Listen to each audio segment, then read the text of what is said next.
یا فتاح یا فتاح یا علیم۔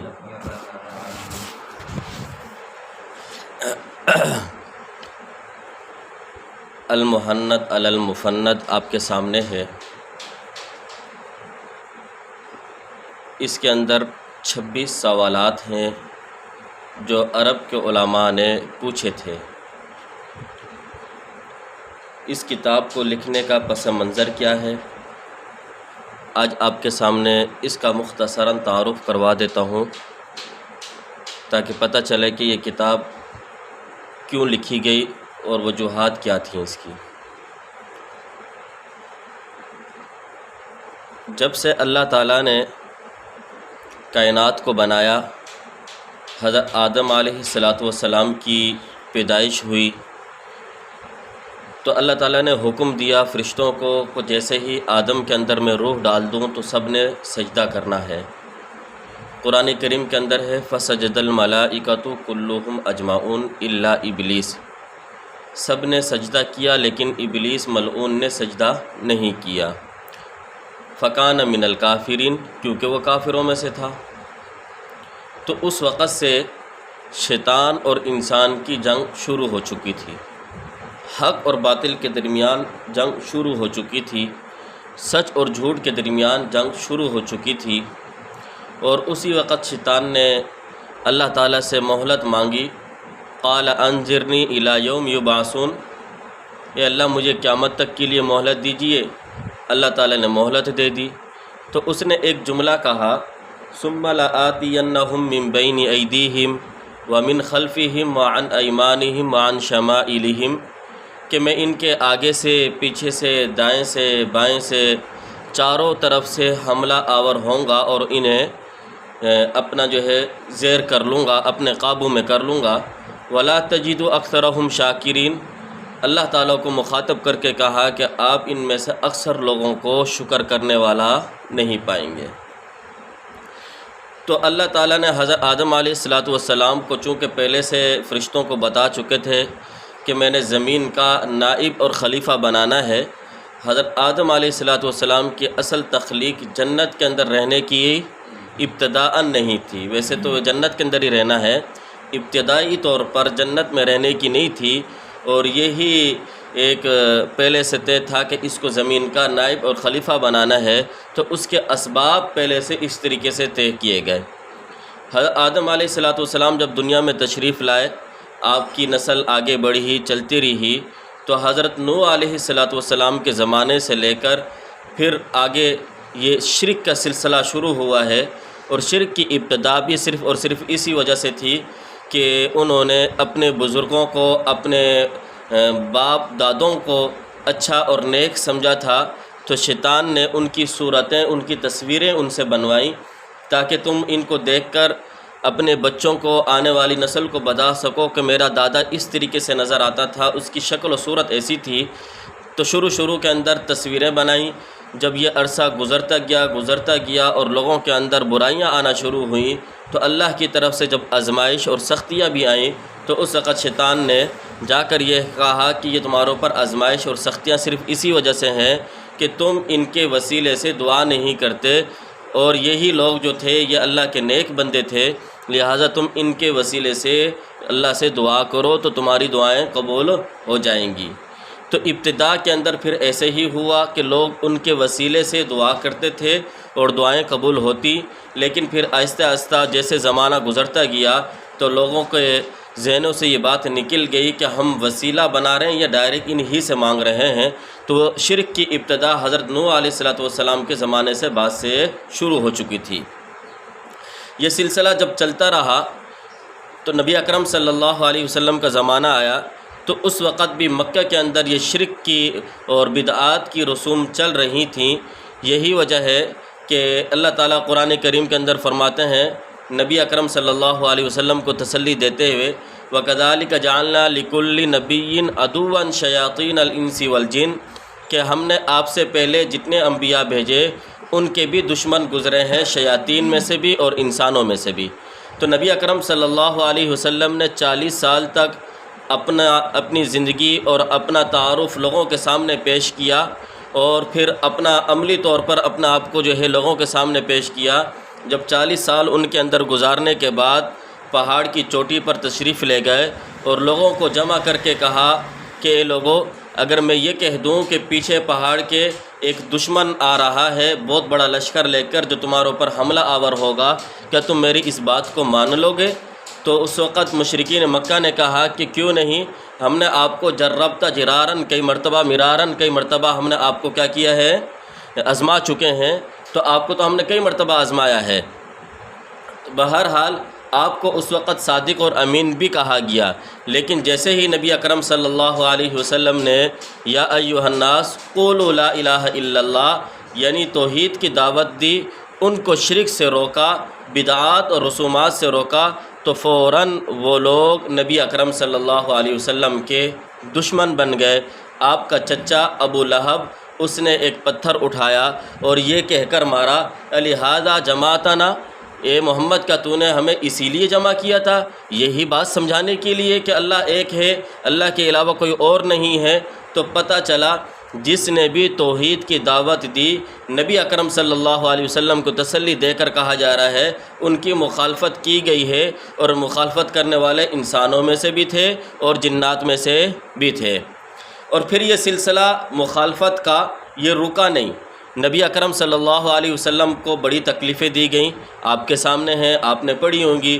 طائف کے اندر آپ کو پتھر بھی مارے گئے، آپ کو ساحر اور مجنون یہ یعنی تہمتیں بھی لگائی گئیں آپ کو اوپر۔ پھر یہ سلسلہ نبی پاک صلی اللہ علیہ وسلم کی ذات تک نہیں، بلکہ آگے جن جن لوگوں نے اس سلسلے کو آگے لے کر چلے ہیں ان کو اوپر بھی تہمت لگی ہے، اور ان کو اوپر بھی سختیاں کی گئیں، ان کو اوپر بھی جو ہے تشدد کو ان کو اوپر کیا گیا ہے۔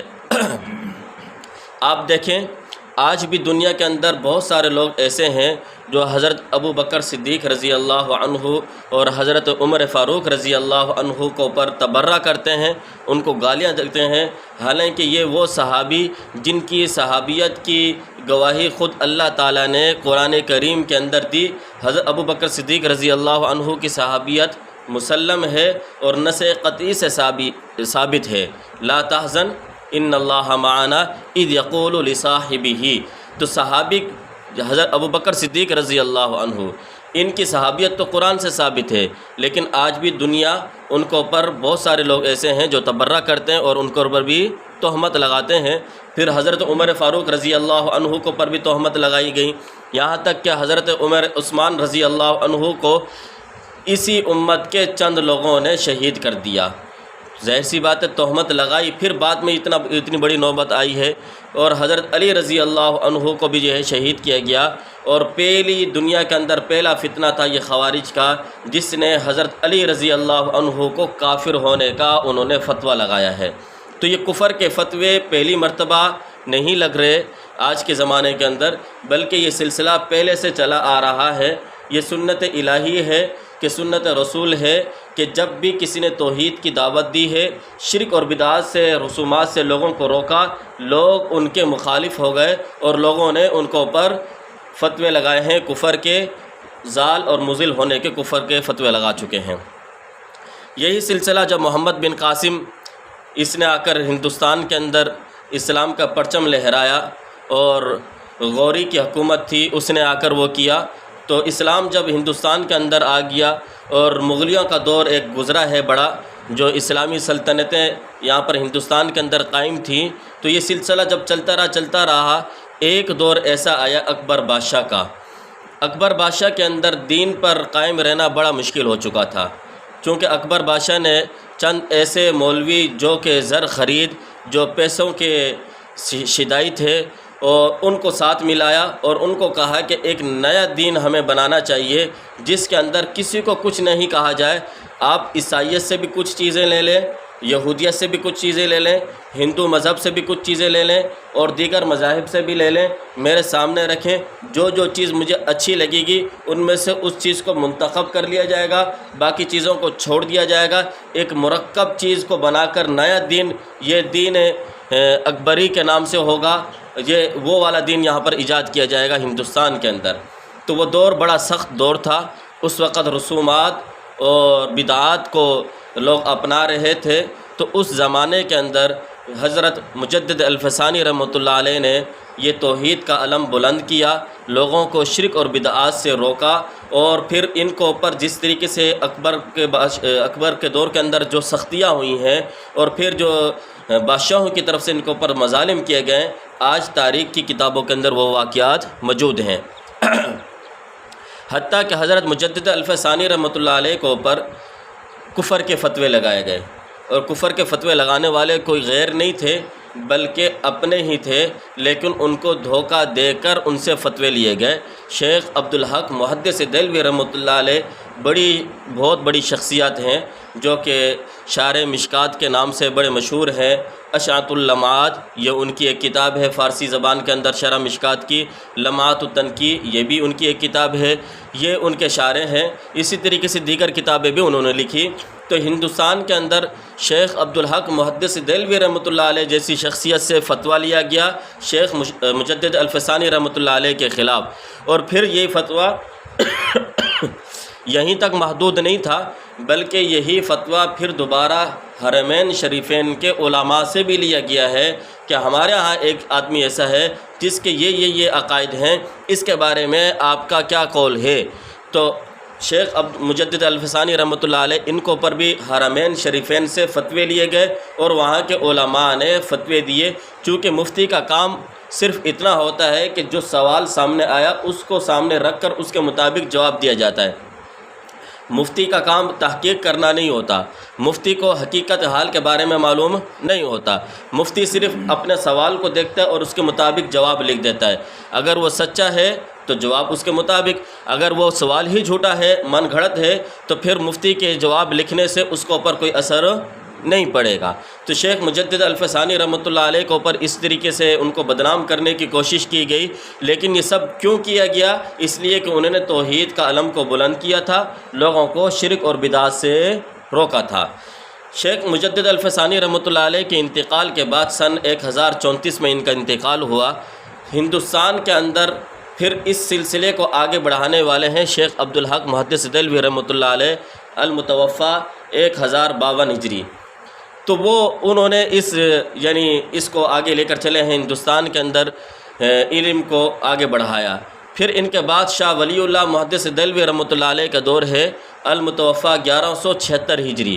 انہوں نے ہندوستان کے اندر علم کا بڑا کام کیا ہے اور حدیث پر بڑا انہوں نے مقام حاصل کیا۔ شاہ ولی اللہ محدث دہلوی رحمۃ اللہ علیہ کے 4 بیٹے شاہ عبدالعزیز، نمبر 2 شاہ رفیع الدین، نمبر 3 شاہ عبدالقادر اور نمبر 4 شاہ عبدالغنی، یہ 4 بیٹے تھے۔ ان میں سے شاہ عبدالعزیز محدث دہلوی رحمۃ اللہ علیہ یہ شاہ ولی اللہ محدث دہلوی رحمۃ اللہ علیہ کے جانشین مقرر کیے گئے اور اپنے باپ کی سیٹ انہوں نے سنبھالی، اور ہندوستان کے اندر وہی توحید کا نعرہ انہوں نے بلند کیا ہے۔ اور پھر جب اس دور کے اندر انگریز نے اپنے پنجے گاڑ لیے تھے ہندوستان کے اندر اور اپنی عیسائیت کو پھیلا رہے تھے، تو اس وقت شاہ عبدالعزیز رحمۃ اللہ علیہ نے انگریز کے خلاف فتویٰ دیا کہ اب انگریز کے خلاف جہاد کرنا لازم اور فرض ہو چکا ہے۔ اب اس فتوے کو عملی طور پر آگے بڑھانے والے ہیں شاہ عبدالغنی کے بیٹے شاہ اسماعیل شہید رحمۃ اللہ علیہ اور سید احمد بریلی رحمۃ اللہ علیہ۔ ان دونوں حضرات نے اس فتوے پر عملی طور پر عمل کیا کہ یہ دیکھا کہ انگریز کی یہاں پر حکومت ہے اور پنجاب کے اندر خاص طور پر سکھوں کی طرف سے ظلم کیا جا رہا ہے، تو شاہ اسماعیل شہید رحمۃ اللہ علیہ یہاں سے نکلے اور عملی طور پر جو انہوں نے جہاد کا سلسلہ شروع کیا تھا، یہ دہلی سے نکلتے ہوئے بالا کوٹ تک پہنچے ہیں اور وہاں پر سکھوں سے جہاد کرتے ہوئے شہید ہو گئے۔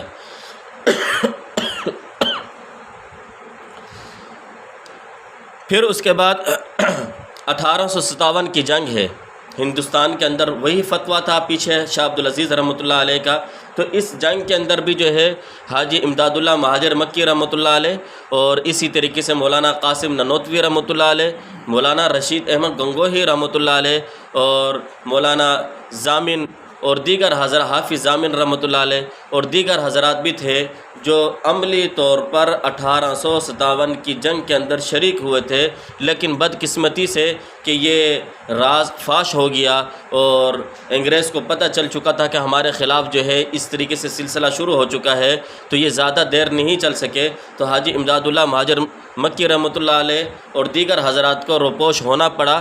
حضرت حاجی امداد اللہ مہاجر مکی رحمۃ اللہ علیہ تو ہندوستان سے ہجرت کر کے مدینے میں چلے گئے، اس لیے ان کو مکی کہا جاتا ہے کہ وہ مکے کے اندر جا کر رہنے لگ گئے تھے۔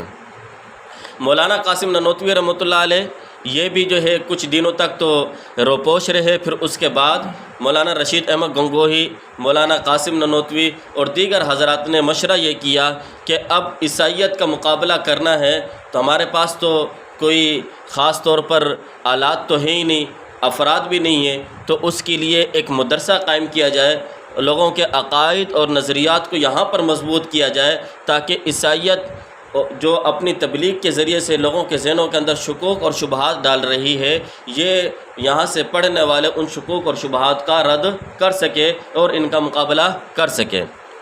تو مولانا قاسم نانوتوی رحمۃ اللہ علیہ نے دارالعلوم دیوبند کی بنیاد رکھ دی۔ 1867 کے اندر یہ سلسلہ شروع ہو چکا تھا اور یہ چل رہا تھا سلسلہ۔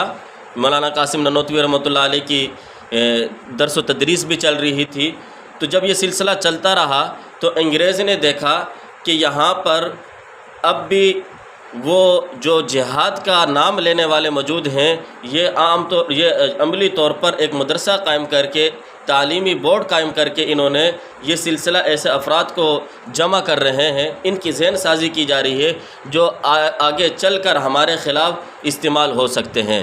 تو انہوں نے انگریز نے کیا کیا، ہندوستان کے اندر 2 بندے انہوں نے انتخاب کیے۔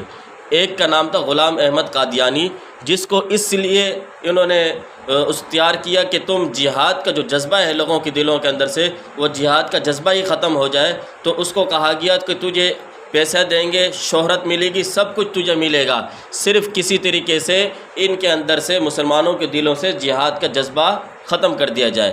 اب غلام احمد قادیانی کو یہ بات معلوم تھی کہ اگر میں ویسے کہتا ہوں تو کوئی میری بات ماننے والا نہیں ہے، تو اس کے لیے ایک ہی طریقہ ہے، نبوت کا دعویٰ کر لیا جائے، یہ کہہ لیا جائے کہ میں ذلی نبی ہوں، نبی کا سایہ میرے اوپر ہے۔ اس طریقے سے اس نے یہ اصطلاحات قائم کی اور پھر نبوت کا دعویٰ کر کے یہ کہنے لگا کہ اب جہاد منسوخ ہو چکا ہے، اب جہاد کرنے کی ضرورت۔ جو اصل مقصد تھا انگریز کا وہ یہی تھا کہ کسی طریقے سے مسلمانوں کے دلوں سے جہاد کا شوق ختم کر دیا جائے، تو وہ ایک ہی طریقہ تھا کہ وہ طریقہ کیا ہے، وہ کسی کو تیار کیا جائے، وہ نبوت کا دعویٰ کرے اور پھر کہے کہ اب میرے اوپر یہ وحی آ چکی ہے، جہاد کا حکم منسوخ ہو چکا ہے، اب قیامت تک جہاد نہیں کیا جائے گا۔ جب غلام احمد قادیانی نے یہ دعویٰ کیا تو اس وقت علماء دیوبند بھی میدان کے اندر آئے۔ مولانا رشید احمد گنگوہی رحمۃ اللہ علیہ نے فتویٰ دیا 1890 کے اندر، یہ فتویٰ 1890-91 یہ فتویٰ اس وقت شائع ہو چکا تھا، اور خاص طور پر پھر جو ہے غلام احمد قادیانی نے بار بار مولانا رشید احمد گنگوہی رحمۃ اللہ علیہ کو گالیاں بکی ہیں، یہاں تک کہ اندھا کہا ہے، بہت برا بلا کہا، شیطان تک کہا ہے، اور مخاطب کر کر کے کہا ہے کہ یہ بہت بڑا، کیونکہ پتہ تھا کہ مولانا رشید احمد گنگوہی رحمۃ اللہ علیہ کا فتویٰ ہندوستان کے اندر ان کی حیثیت کیا تھی۔ بہرحال مختصر میں کرتا ہوا چل رہا ہوں تاکہ آپ کو یہاں تک لے کر آؤں۔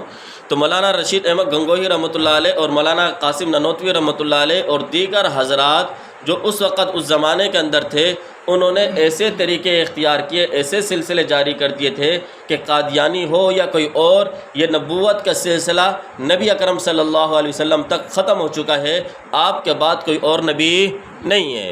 جب کوئی اور نبی نہیں ہے، لہٰذا اب جو ہے کوئی اگر آ کر یہ کہے کہ جہاد کا حکم منسوخ ہو گیا، اس کی بات بھی نہیں مانی جائے گی۔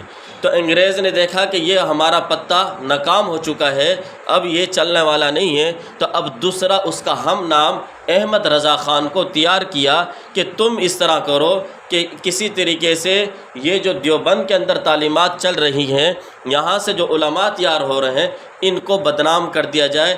تو سب سے پہلے احمد رضا خان نے یہ نعرہ لگایا کہ ہندوستان یہ دارالاسلام ہے، یہ ہندوستان کیا ہے، لہٰذا یہاں کے رہنے والوں پر جہاد کرنا فرض نہیں ہے۔ تو سب سے پہلے اس نے اس طریقے سے وہ کیا کہ یہاں سے لوگوں کے دلوں سے جہاد کا جو جذبہ ہے وہ ختم کر دیا جائے۔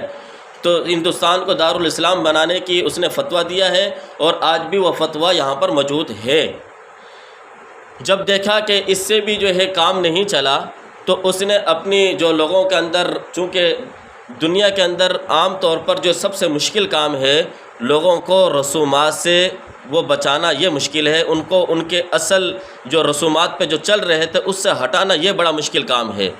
تو احمد رضا خان کو پتہ تھا کہ لوگ یہ رسومات کو تو چھوڑنے والے نہیں ہیں، تو اس نے ہندوؤں کے ساتھ رہنے کی وجہ سے جو رسومات مسلمانوں کے اندر پیدا ہو چکی تھیں، ان رسومات کو ثابت کرنے کے لیے علماء کے، صوفیاء کے وہ اقوال جو شاذ تھے، قرآن اور حدیث سے ہٹ کر صرف صوفیاء کی باتیں، وہ باتیں جن کے اندر تعویل ہو سکتی تھی، جو قابل تعویل تھیں، جو صریح نہیں تھیں، ایسی عبارتیں لے کر اس نے رسومات کو یعنی پکا کرنے کی کوشش کی، اور یہ کہنے کی کوشش کی کہ یہ بھی قرآن اور حدیث کا حصہ ہے۔ اور ایک الگ اس نے عنوان قائم کر لیا، اپنی ہر بدعت کو اس نے کہا ہے کہ یہ بدعت حسنہ ہے، یہ بدعت حسنہ ہے۔ بہرحال اس وقت کے دور کے اندر ان کا ایک بدعتی مولوی عبدالسمیع رامپوری، وہ بھی ان بدعات کے اندر مبتلا تھا۔ جس طریقے سے عوام مبتلا ہے، اسی طریقے سے کچھ علماء بھی اس کے اندر ملوث ہو چکے تھے۔ تو اس نے ایک کتاب لکھی، کتاب کا نام بتاؤ بھائی۔ جی، انوار ساتیہ، اور اس کے اندر وہ دلائل اور وہ حدیثیں جو کہ متواتر کے درجے پر نہیں تھیں، حدیث ضعیف جو فضائل کے اندر تھیں، یا کچھ حدیث موضوع تھیں، ان کو جمع کر کے اپنی رسومات کو ثابت کرنے کی کوشش کی۔ تو مولانا رشید احمد گنگوہی رحمۃ اللہ علیہ نے مولانا خلیل احمد سہارنپوری رحمۃ اللہ علیہ کو حکم دیا کہ آپ ایک کتاب لکھو اور ان شرک اور بدعات کی رسومات کا رد کرو۔ تو حضرت نے کتاب لکھی، کتاب کا نام کیا ہے؟ براہین قاطعہ۔ براہین قاطعہ لکھی گئی، جو کہ کس کا رد تھا؟ انوار ساتیہ کا۔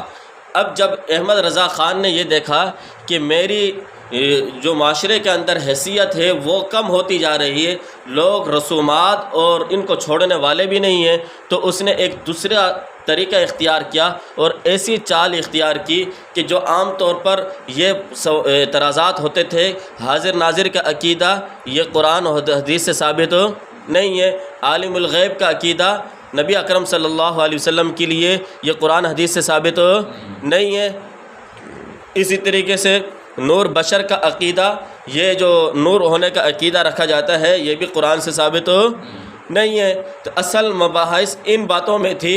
احمد رضا خان نے کیا کیا کہ بات کا رخ کو تبدیل کرنے کے لیے مولانا رشید احمد گنگوہی رحمۃ اللہ علیہ، مولانا قاسم ننوتوی رحمۃ اللہ علیہ، جو اس زمانے کی بڑی شخصیات میں ایک علمی مقام تھا، اور ہندوستان کے اندر ایک ان کا نام تھا کہ ان کا فتویٰ جب چلتا تھا تو پورے ہندوستان کے اندر مشہور ہوتا تھا کہ یہ فتویٰ دارالعلوم دیوبند سے مولانا قاسم ننوتوی، مولانا رشید احمد گنگوہی نے لکھا ہے۔ اور پھر ساتھ میں مولانا اشرف علی تھانوی رحمۃ اللہ علیہ، جو اپنے واعظ اور نصیحت اور بیان کے ذریعے سے بہت سارے لوگوں کو شرک اور بدعات سے روک رہے تھے، ان کی سلسلہ تعلیم بھی چل رہا تھا۔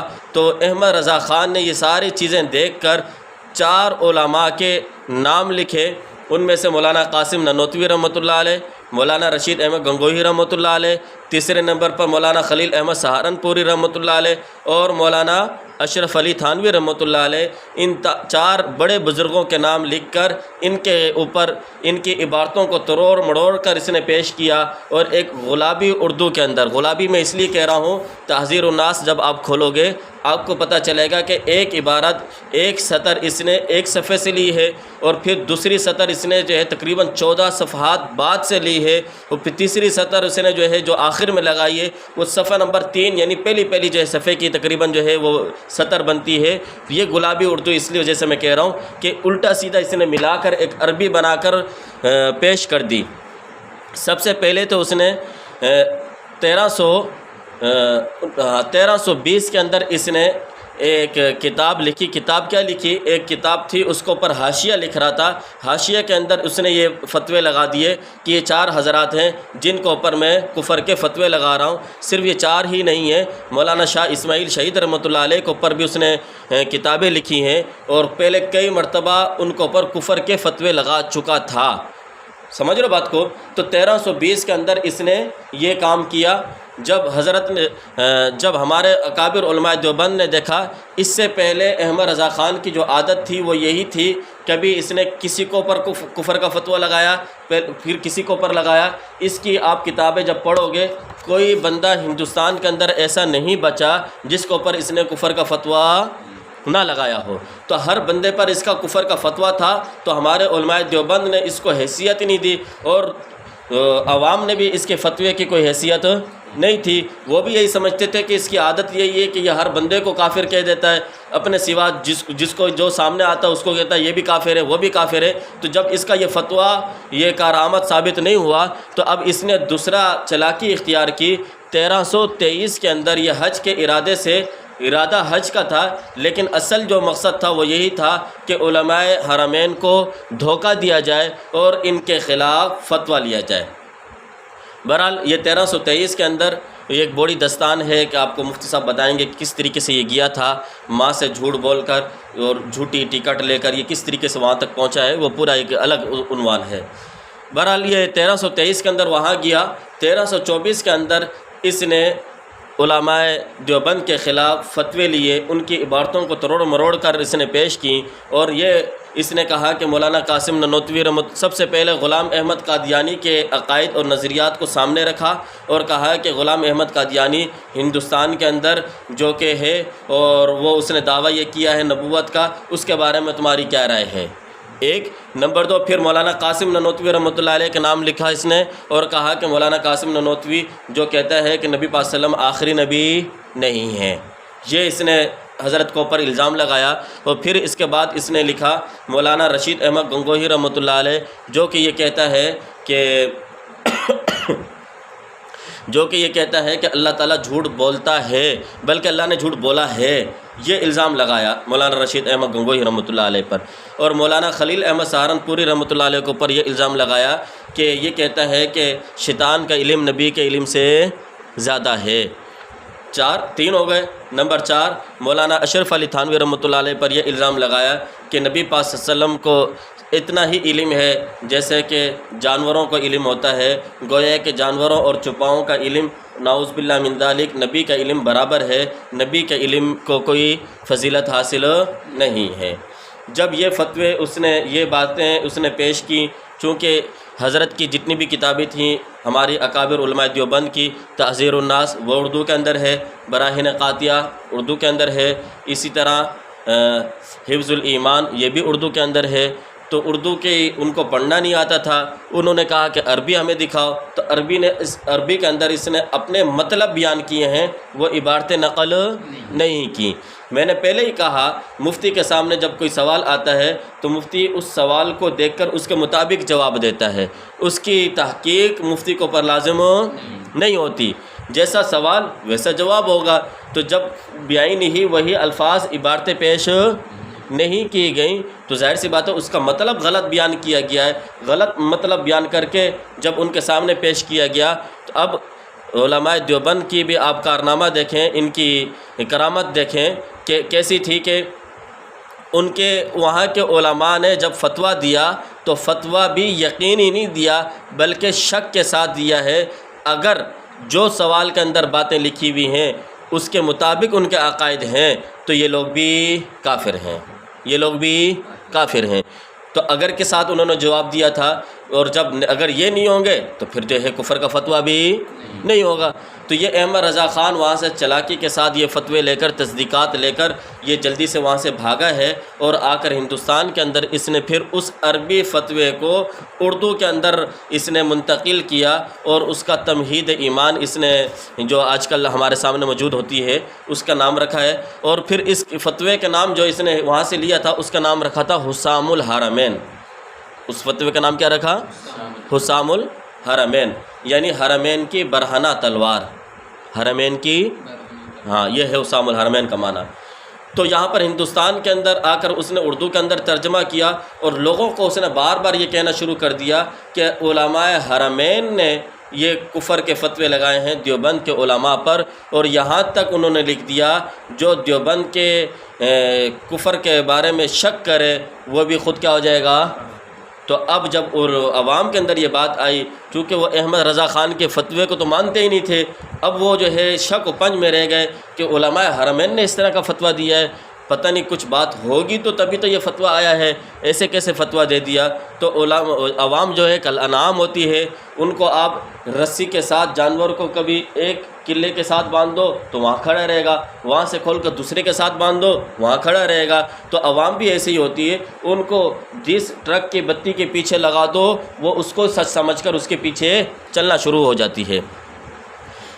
جب یہ یہاں پر سلسلہ شروع ہوا، ادھر سے مولانا حسین احمد مدنی رحمۃ اللہ علیہ جو کہ مدینہ کے اندر 18 سال سے درس حدیث کے اندر مشغول تھے، وہاں پر کچھ علماء نے آپس میں بحث و مباحثہ کیا کہ ہندوستان سے ایک آدمی آیا جس کا نام تھا احمد رضا خان، اور اس نے آ کر کچھ علماء دیوبند کے اکابر علماء کے بارے میں، جن کا نام قاسم ننوتوی، رشید احمد گنگوہی اس طرح کے نام تھے، تو ان کے بارے میں کوئی فتویٰ لیا ہے، ان کے عقیدے اس طرح تھے۔ یہ علماء کے درمیان میں آپس میں بحث مباحثہ ہو رہا تھا، تو مولانا حسین احمد مدنی رحمۃ اللہ علیہ نے وہاں علماء کی مجلس میں بیٹھے تو پتہ چلا کہ یہ سلسلہ ہے، تو انہوں نے کہا کہ آپ جن حضرات کا نام لے رہے ہو، مولانا قاسم ننوتوی، مولانا رشید احمد گنگوہی رحمۃ اللہ علیہ، یہ تو میرے استاد ہیں، میں نے انہی سے پڑھا ہے، آپ ان کے بارے میں جو شخص پوچھ کر گیا ہے اس نے جھوٹ بولا ہے، حقیقت ایسے نہیں ہے۔ اور انہوں نے پھر اس کے علاوہ اور بھی بہت ساری باتیں کی تھیں کہ ان کے عقائد بھی یہ ہیں، ان کے معاملات بھی ایسے ہوتے ہیں جو ہمیں بتائے گئے ہیں، جو ہمیں باتیں معلوم ہوئی ہیں۔ تو مولانا حسین احمد مدنی رحمۃ اللہ علیہ نے کہا نہیں، بات اس طرح نہیں ہے، آپ سوال پوچھتے جاؤ، میں ان سوالوں کو املا کر لیتا ہوں، لکھ لیتا ہوں۔ تو علماء نے کہا کہ ہمیں یہ باتیں جو پتہ چلی تھی، جو ہمیں بتائی گئی تھیں، ایک یہ سوال تھا، ایک یہ سوال تھا، ایک یہ سوال تھا، اس طریقے سے 26 سوالات انہوں نے پوچھے، اور 26 سوالات مولانا حسین احمد مدنی رحمۃ اللہ علیہ نے یا تو خود لکھے ہیں یا کسی سے انہوں نے لکھوائے املا۔ تو اصل جو سوالات تھے کسی نے پوچھے تھے؟ علماء حرمین نے، علماء عرب نے، انہوں نے پوچھے تھے۔ اس لیے کبھی پریشان نہ ہونا، ہماری بعض جگہ پر کتابوں میں لکھا ہوتا ہے یہ سوالات مولانا حسین احمد مدنی رحمۃ اللہ علیہ نے لکھے تھے، تو بھائی لکھوائے انہوں نے تھے لیکن لکھے انہوں نے تھے۔ یا بعض دفعہ ایسا ہوتا ہے کہ کسی کتاب میں آپ کو یہ ملے گا کہ یہ سوالات مولانا حسین احمد مدنی رحمۃ اللہ علیہ نے لکھوائے تھے۔ ممکن ہے کہ شیخ مولانا حسین احمد مدنی رحمۃ اللہ علیہ جو کہ 18 سال تک وہاں پر حدیث کا درس دے رہے ہیں، ان کے شاگرد ہوں گے، کسی شاگرد کو کہا ہوگا کہ آپ لکھو۔ بعض دفعہ نسبت لکھوانے والے کی طرف چلی جاتی ہے، بعض دفعہ جو ہے نسبت کس کی طرف کر دی جاتی ہے؟ لکھنے والے کی طرف کر دی جاتی ہے، اور بعض مرتبہ نسبت جو ہے سوال پوچھنے والوں کی طرف کر دی جاتی ہے۔ تو ان باتوں میں کوئی تضاد نہیں ہے۔ عام طور پر بریلوی ایسی باتوں کو لے کر جو ہے کہتے ہیں کہ یہ ساری جو ہے جھوٹ ہے، یہ سارا ہندوستان کے اندر دارالعلوم دیوبند کے اندر بیٹھ کر یہ سارا کارنامہ سر انجام دیا گیا ہے، عرب کے علماء نے کوئی نہیں پوچھے تھے۔ دیکھو تمہاری کتاب میں فلان جگہ پر یہ بات لکھی ہے، تو میں نے بتائی تینوں باتیں ممکن ہیں، اس کے اندر کوئی تضاد۔ اصل سوالات کس نے پوچھے تو عرب کے علماء نے۔ مولانا حسین احمد مدنی رحمۃ اللہ علیہ بیچ میں واسطہ تھے، اور پھر کسی سے املا کروایا ہے، یا حضرت نے خود کچھ لکھے ہیں، کچھ املا کروایا ہے۔ تو یہ سوالات جو 26 سوالات تھے وہ لکھ کر انہوں نے ہندوستان بھیجا، ان کے سامنے، علماء کے سامنے، کہ یہ سوالات میں بھیج رہا ہوں دارالعلوم دیوبند کے اندر، وہاں سے آپ ان کے جوابات دیکھ لیں کیا آتے ہیں۔ چونکہ سوالات بھی عربی میں تھے تو ان کے جوابات بھی کس میں دیے گئے بھائی؟ عربی میں دیے گئے۔ تو جب یہ سوالات ہندوستان کے اندر دارالعلوم دیوبند کے اندر پہنچے ہیں، تو دارالعلوم دیوبند کے اس وقت شیخ الحدیث مولانا خلیل احمد سہارنپوری رحمۃ اللہ علیہ المتوفیٰ 1346 ہجری، اس وقت وہ وہاں کے شیخ الحدیث تھے۔ تو انہوں نے ان سوالات کے جوابات لکھے۔ جوابات لکھنے کے بعد انہوں نے، چونکہ اس زمانے کے اندر مولانا رشید احمد گنگوہی رحمۃ اللہ علیہ کا بھی انتقال ہو چکا تھا، اور مولانا قاسم ننوتوی رحمۃ اللہ علیہ کا انتقال تو بہت پہلے، تقریباً اس فتوے کو لکھنے سے 30 سال پہلے ہی ان کا انتقال ہو چکا تھا۔ تو یہ دو حضرات تو پہلے فوت ہو چکے تھے۔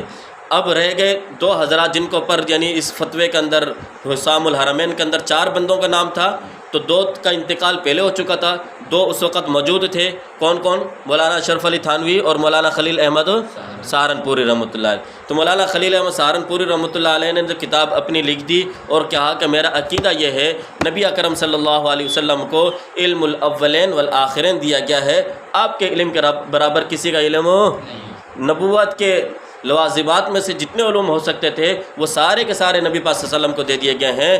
کوئی علم ایسا نہیں ہے جو نبی پاک صلی اللہ علیہ وسلم کو نبوت کے لوازمات میں سے نہ دیا گیا ہو۔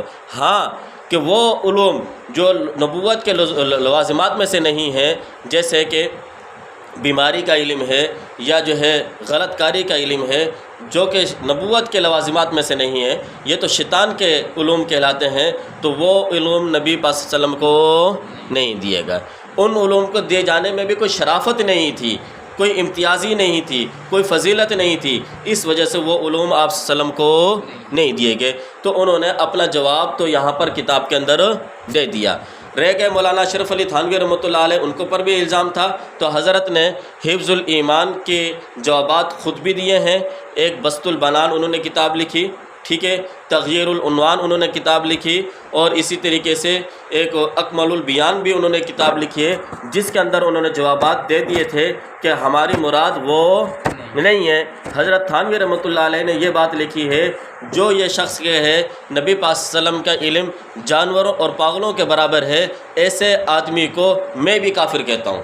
اور ہم بھی یہی کہتے ہیں آج تک، جو حسام الحرمین کے فتویٰ جو اس نے لیا ہے جن الفاظ کے ساتھ، جس کے یہ عقیدے ہوں، ہم بھی اس کو کیا کہتے ہیں؟ کافر کہتے ہیں۔ جو تو بولتا ہے وہ ہمارے عقیدے، جو ہم بولتے ہیں تو نے وہ کتاب میں لکھے نہیں ہے۔ بات اصل یہ ہے، سمجھ کے بات کو، جو احمد رضا خان نے لکھے ہیں وہ ہمارے عقیدے وہی ہیں جو المحنت علی المفند کے اندر موجود ہیں۔ اور سمجھ رہے بات کو جی؟ تو یہ مولانا خلیل احمد سہارنپوری رحمۃ اللہ علیہ نے عربی کے اندر یہ کتاب لکھی۔ کتاب لکھنے کے بعد پھر وہاں پر جو ہے دستخط لینے شروع ہوئے، چونکہ مولانا قاسم ننوتوی رحمۃ اللہ علیہ کا انتقال ہو چکا تھا، ان کے بیٹے سے انہوں نے دستخط کتاب کے اندر لیے۔ اسی طریقے سے مولانا رشید احمد گنگوہی رحمۃ اللہ علیہ کا بھی انتقال ہو چکا تھا، ان کے بیٹے سے بھی دستخط لیے گئے۔ اور مولانا خلیل احمد سہارنپوری تو خود لکھنے والے تھے، انہوں نے بھی دستخط کیے۔ اسی طریقے سے مولانا اشرف علی تھانوی رحمۃ اللہ علیہ، انہوں نے بھی دستخط کیے، اور دیگر دارالعلوم دیوبند کے جو استاد تھے ان سب نے دستخط کیے۔ یہ دستخط ہونے کے بعد تقریباً 24 سے زائد علماء تھے جنہوں نے یہاں سے دستخط کر کے بھیجے، کہاں پر؟ علماء حرمین کی طرف، کہ ہمارے عقائد اور نظریات یہ ہیں۔ پھر جب وہاں پر پہنچے، اصل حقیقت پتہ چلی کہ ہندوستان سے ایک آدمی آیا تھا، اس نے جھوٹ بولا ہے، تو احمد رضا خان کے خلاف عرب کے علماء نے کتابیں لکھیں، اور پھر احمد رضا خان کے خلاف ایک کتاب مولانا حسین احمد مدنی رحمۃ اللہ علیہ نے بھی لکھی، الشہاب الثاقب۔ اس کے اندر جو عبارتیں اس نے ذکر کی تھیں اس کے تسلی بخش جوابات بھی دیے گئے ہیں۔ اسی طریقے سے ایک اور کتاب جو احمد رضا خان کے خلاف لکھی گئی تھی، رجوع المذنبین علی رؤوس الشیاطین، یہ بھی لکھی گئی ہے۔ اسی طریقے سے ایک کتاب اور بھی لکھی گئی تھی السحاب المدرار کے نام سے، اور بھی بہت سارے جو ہے کتابیں اس دور کے اندر لکھی گئی تھیں۔ جو اسی طریقے سے احمد رضا خان کے خلاف عرب کے مدینے کے بہت بڑے عالم جس کو احمد رضا خان نے بڑی حیثیت دی تھی، اس نے کتاب لکھی غایۃ المعمول، وہ بھی احمد رضا خان کے خلاف لکھی ہے۔ اور پھر احمد رضا خان کا اس میں جو نام لکھا ہے وہ نام کیا ہے، یہ تو یہاں پر اچھلتے ہیں، کہتے ہیں کہ مجھے وہاں کے علماء نے بڑی عزت دی تھی۔ اس نے کتاب کے اندر لکھا ہے، ہمارے پاس ایک آدمی آیا تھا، کوئی عالم کا ذکر نہیں ہے، کوئی فاضل کا ذکر نہیں ہے، وہاں پر کوئی بڑی شخصیت کا ذکر نہیں ہے، ہمارے پاس ایک ہندوستانی آدمی آیا تھا، جاء رجل، اس طریقے سے انہوں نے الفاظ لکھے ہیں کہ ایک آدمی آیا تھا۔ تو احمد رضا خان کی حیثیت تو اس سے پتہ چل جاتی ہے کہ کس طریقے سے یہ لوگ اپنی کتابوں میں جھوٹ بولتے ہیں کہ جب احمد رضا وہاں گیا وہاں کے علماء نے بڑی عزت دی، اس کو کوئی عزت نہیں ملی تھی، کس طریقے سے یہ وہاں سے رسوا ہو کر آیا تھا، اور کس شیطانی حرکت کے ساتھ اس نے یہ کام کیا تھا، یہ تو واضح ہو گیا۔ تو پھر جب وہاں پر مولانا حسین احمد مدنی رحمۃ اللہ علیہ نے یہ وہاں کے علماء سے جب مشاورت کی اور ان کے سامنے جب اصل حقیقت کھولی تو انہوں نے اپنے فتووں سے رجوع کر لیا، اور رجوع تو ظاہر سی بات ہے پہلے بھی ہو چکا تھا، بعض نے تو فتوے اگر کے ذریعے سے دیے تھے، اگر یہ عقائد ہوں، جب عقیدہ ہے ہی نہیں تو کفر ہی نہیں ہے، تو لہٰذا جب یہ کتاب وہاں سے پھر مولانا حسین احمد مدنی رحمۃ اللہ علیہ نے عرب کے علماء سے بھی دستخط کروائے، کس کو اوپر؟ المحنت کو اوپر، کس کو اوپر؟ المحنت کو اوپر، پھر مصر، مراکش، استنبول، ان علاقوں کے اندر بھیجی گئی، وہاں کے علماء سے بھی اس کتاب کو اوپر تصدیقات لی گئی، لہٰذا پھر جو ہے یہ تو پہلے تو اس کا نام المحنت علی المفند رکھا گیا۔ کیا معنی اس کا؟ ہندوستانی تلوار جھوٹ بولنے والے کی گردن کے اوپر، المحنت ہندوستانی تلوار علی المفند کس کے اوپر؟ جھوٹ بولنے والے کی گردن کے اوپر۔ جس طریقے سے اس نے کتاب کا نام رکھا تھا حسام الحرمین، یعنی حرمین کی برہنہ تلوار، جواب بھی اسی سے، کہتے ہیں اینٹ کا جواب پتھر سے دیں گے ہم، تو حضرت نے بھی جو جواب وہی لکھا، المحنت علی المفند، یعنی ہندوستانی تلوار۔ اور یہ المحنت یہ لفظ خود حدیث کے اندر بھی آیا ہے، آپ صلی اللہ علیہ وسلم نے فرمایا کہ ہندوستان کی ایک تلوار، ہند کی ایک تلوار، تو یہ لفظ آیا تھا، حضرت نے اسی مناسبت سے کتاب کا نام المحنت علی المفند رکھا ہے۔ اور پھر اس کا نام جو ہے دوسرا، بعض جگہ پر آپ پڑھو گے المحنت علی المفند، شروع میں یہی نام تھا، بعد میں جب اس کے اوپر تصدیقات زیادہ ہو گئی تو پھر جو ہے اس کا نام رکھا گیا دفع التلبیسات، التصدیقات لدفع التلبیسات، یعنی اس میں تصدیقات ہیں کس کی؟ علماء کی، اور تلبیسات کو دور کیا گیا ہے جو شیطان احمد رضا خان کی طرف سے کی گئی تھیں۔ سمجھ گئے بات کو؟ زیادہ تو نہیں ہو گیا جی؟ اچھا ایک بات اور بات سمجھ لیں، یہاں پر اس کتاب کے اندر 26 سوالات ہیں، آپ پڑھو گے بعض جگہ پر اس کا معنی لکھا ہوا ہوتا ہے، یہ دیکھیں،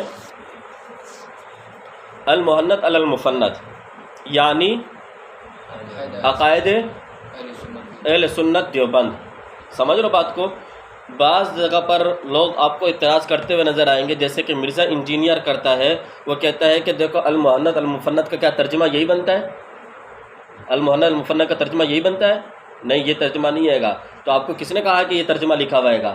بھئی یہاں پر یہ بیان کیا جا رہا ہے کہ علماء عوام کے سامنے کہ اس کے اندر المحنت المفند کون سی کتاب ہے، یعنی جس میں دیوبند کے عقائد ذکر کیے گئے ہیں وہ والی کتاب ہے، یہ اس کا کتاب کا ترجمہ، یہ دھوکے میں نہیں آنا چاہیے۔ اس طریقے سے اگر ہم پکڑنے پر آئیں تو ان کی بہت ساری کتابیں ہیں، نام کچھ اور ہے لیکن المعروف بھی وہ کچھ اور ہوتا ہے، تو ہمارے جو عقائد ہیں وہ اس کے اندر ہیں، یعنی مطلب یہ ہے کہ بھئی وہ والی کتاب ہے جس کے اندر دیوبند کے عقائد بیان کیے گئے۔ اچھا ایک بات اور بھی یہاں سمجھ لیں، یہ 26 سوالات یہاں پر ہیں، یہ سارے کے سارے سوالات عقائد کے بارے میں نہیں ہیں، یہ بات بھی ذہن میں رکھنا۔ جو 26 سوالات ہیں یہ سارے کے سارے سوالات عقائد کے بارے میں، زیادہ تر چونکہ عقائد اصل بات جو تھی وہ کس کے بارے میں تھی، اس وجہ سے تغلیباً ان کو کہا گیا ہے کہ یہ عقائد علماء دیوبند ہیں۔ سمجھ رہے ہو بات کو؟ کیونکہ بعض سوال بیچ میں ایسے آئیں گے جس کے اندر آپ کو پتہ چلے گا اس کا تعلق تو عقیدے کے ساتھ نہیں ہے، یہ تو عمل کے ساتھ ہے۔ مثال کے طور پر ایک سوال آخر کے اندر پوچھیں گے کہ وہ کتاب ہے حضرت کی، مولانا تھانوی رحمۃ اللہ علیہ نے بھی لکھی ہے نا، درود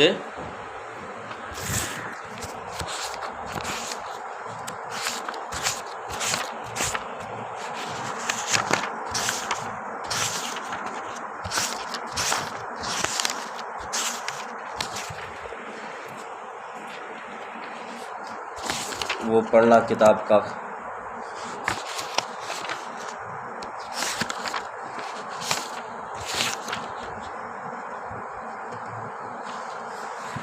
آپ کے ذہن میں نہیں آ رہی؟ میرے ذہن سے تو نکل رہی، کتاب کا نام کیا ہے؟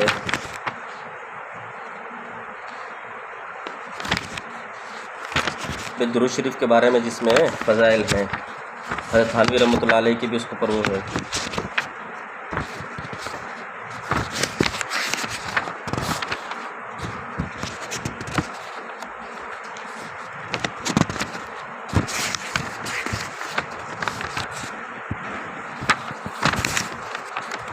چلو دیکھ لیں بعد میں۔ تو میں یہ بتانا چاہ رہا تھا کہ ان 26 سوالات کے اندر یہ ضروری نہیں ہے کہ سارے کے سارے کون سے سوالات ہوں عقائد پر.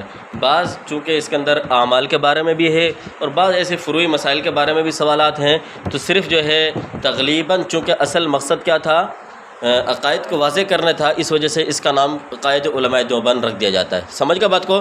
اچھا ایک بات. نمبر 2، اسی طریقے سے ایک بات اور بھی سمجھتے چلیں آپ. یہ نہیں سمجھنا چاہیے کہ ہمارے عقائد صرف یہی ہیں،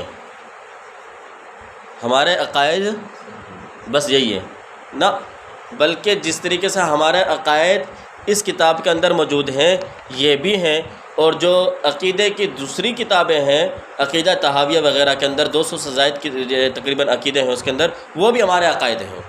سمجھ رہے بات کو؟ چونکہ یہ حالات کے مطابق سوالات تھے تو اس کے مطابق یہ کہا، تو ہمارے اوپر جو الزامات لگائے گئے تھے، ہماری طرف جو غلط منسوب کیے گئے تھے عقیدے، وہ والے ہم نے اس کے اندر ذکر کیے گئے. اس کا مطلب یہ نہیں ہے کہ ہمارے صرف یہی عقیدے، اس کے علاوہ ہمارے کوئی اور عقیدے، یہ بھی ہمارے عقیدے ہیں، باقی دوسرے والے بھی عقیدے ہیں. ایک بات اور بھی یہاں پر سمجھتے چلیں آپ. یہاں ہم نے کہا یہ عقائد علماء دیوبند ہیں، اس سے یہ بھی دھوکے میں نہیں آنا چاہیے یہ تو دیوبند کے عقائد ہیں، یہ اہل سنت کے عقائد تو نہیں ہیں نا بھئی. اہل سنت اور علماء دیوبند کے اندر کوئی فرق نہیں ہے گا. سمجھ رہے بات کو؟ تو یہ علماء دیوبند یعنی اہل سنت کے بھی یہی عقائد ہیں جو کہ ہمارے دیوبند کے عقائد ہیں. دیوبند اہل سنت سے کوئی الگ شاخ نہیں ہے، وہی ہے. سمجھ کے بات کو؟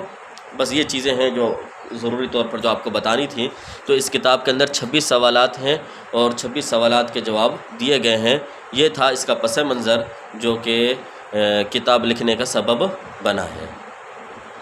انشاءاللہ آپ مطالعہ کرنا، ایک ایک سوال کو آپ نے پہلے خود پڑھ بھی لینا ہے. دلائل الخیرات، دلائل الخیرات. اب دلائل الخیرات سوال ہے، دلائل الخیرات پڑھنا کیسا ہے تمہارے نزدیک؟ اب دلائل الخیرات تو کوئی عقیدہ کتاب تو ہے ہی نہیں. اس میں کیا ہے بھئی؟ منزل ہے، اس کے اندر کیا ہے بھئی؟ اعمال ہیں، درود شریف ہیں مختلف قسم کے، تو وہ تو کوئی عقیدے کی بات تو ہے ہی نہیں. تو پوچھا جا رہا تھا تمہارے نزدیک جو دلائل الخیرات پڑھنا کیسا ہے؟ تو ہم نے کہا ہمارے نزدیک دلائل الخیرات پڑھنا بہت اچھی بات ہے، اس کے اندر کوئی ایسی بات نہیں ہے کہ غلط بات تو ہے ہی نہیں. پوچھا گیا کہ آپ کے نزدیک جو ہے درود شریف پڑھنا ہو، ہم کہتے ہیں کہ ہاں درود شریف پڑھنا آپ صلی اللہ علیہ وسلم پر، وہ درود جو نبی پاک صلی اللہ علیہ وسلم نے خود اپنی زبان مبارک سے بتلایا ہے وہ زیادہ بہتر ہے، وہ تمام درودوں پر فضیلت والا ہے. تو یہ سوالات جتنے بھی تھے یہ سارے سوالات کوئی عقائد کے بارے میں نہیں تھے، بعض دیگر اعمال کے بارے میں بھی تھا، لیکن اس کو ہم تغلیباً کہہ دیتے ہیں. اچھا ایک بات اور بھی سمجھ لیں، ذہن میں آ جاتی ہے، چونکہ ہم اس چیز میں لگے ہیں تو ہمیں پتہ چلا ہے کہ بریلویوں کی طرف سے اعتراضات آتے ہی رہتے ہیں. سوال یہ ہوا، احمد رضا خان، یہ بریلوی حضرات کہتے ہیں کہ احمد رضا خان نے جو سوالات لکھے تھے آپ بھی اس طریقے سے سوالات لکھو، علماء حرم میں بھیجو، آپ کو کیا جواب ملتا ہے؟ تو بات یہ ہے، ہم یہ کہتے ہیں احمد رضا خان نے دھوکہ دیا ہے، ہم اس کے پابند تو نہیں ہے نا بھئی. ہم نے کوئی غلط بات لکھی ہو تو بتائیں آپ. ہم نے تو اپنے جو سوالات یہاں پر لکھے ہوئے ہیں اس کے اندر کوئی غلط بات کہی ہے تو آپ بتاؤ. تو ہم تو وہی لکھیں گے جو سوال ہے، اصل جو بات ہے حقیقت میں اس کے مطابق. اب بریلوی حضرات بھی یہ مانتے ہیں کہ جو تم نے المحنت کے اندر ذکر کیے ہیں عقائد، یہ عقائد تو کس کے ہیں بھئی؟ اہل سنت کے ہیں. یہ عقائد کس کے ہیں بھئی؟ اہل سنت کے ہیں. تم نے دھوکہ دیا ہے. دھوکہ ہم نے نہیں دیا، دھوکہ احمد رضا خان نے دیا. ہم یہ کہتے ہیں کہ جو چیز تم ہماروں پر اب وہ کہتے ہیں کہ سوالات کتنے تھے؟ 4. تم نے 26 کیوں بنا لیے؟ تو جواب یہ ہے کہ ہم تمہارے سارے راستوں کو بند کرنا چاہتے تھے. اگر ہم 4 سوالوں کے جواب ہی دے دیتے تو جو زبانی طور پر تو وہاں پر کہہ کر آیا تھا کہ وہ جب لکھ رہا تھا انہوں نے پوچھا کہ یہ لوگ کون ہیں، تو اس نے کہا یہ وہ وہابی ہیں، وہ یہ بھی کہتے ہیں، وہ یہ بھی کہتے ہیں، ان کا عقیدہ یہ بھی ہے، ان کا عقیدہ یہ بھی ہے، یہ بھی ہے. یہ ساری باتیں اس نے وہاں پر کہی تھیں. تو اب وہاں کے علماء کو جو زبانی طور پر یہ بول کر آیا تھا تو ظاہر سی بات ہے اس کے بارے میں بھی تو صاف کرنا تھا نا اپنا دامن. تو ہمارا یہ بات ہے، ہمارے اندر یہ چیزیں ہمارا ان کے ساتھ کوئی تعلق نہیں ہے گا. سمجھ گئے بات کو؟ اس لیے یہ کہنا کہ احمد رضا خان نے جو لکھا اس طریقے سے لکھو پھر دیکھو جواب. ہم کہتے ہیں کہ احمد رضا خان نے جو لکھا ہے وہ اس کے مطابق جواب وہی ملے گا، کیونکہ ہم تو یہی کہتے ہیں کہ ایک آدمی جھوٹ بولے تو وہ ظاہر سی بات ہے اس کو جھوٹ ہی بولا جائے گا۔ تو احمد رضا خان نے اگر غلط کام کیا ہے تو ہم تو پابند نہیں ہیں نا کہ ہم بھی غلطی کریں، ہم تو حقیقت کو واضح کریں گے۔ اگر ہاں ہم نے غلطی کی ہے تو ہمیں آپ بتائیں کہ آپ نے یہاں غلطی کی ہے۔ سمجھ کے بات کو مزید تفصیل کی ان کی عبارتوں کی انشاءاللہ جو ہے میں ترتیب کے ساتھ ایک ایک سوال کو مکمل جوابات کے ساتھ جو ہے لے کر چلوں گا۔ پہلے تو ہمارا مقصد یہ ہوتا تھا کہ صرف جو ترجمہ اس کا پڑھا دیا جائے، لیکن اب میں اس کی ایک ایک سوال کی مکمل تفصیل آپ کے سامنے بیان کروں گا اور آپ نے اس کو لکھ لیں گے۔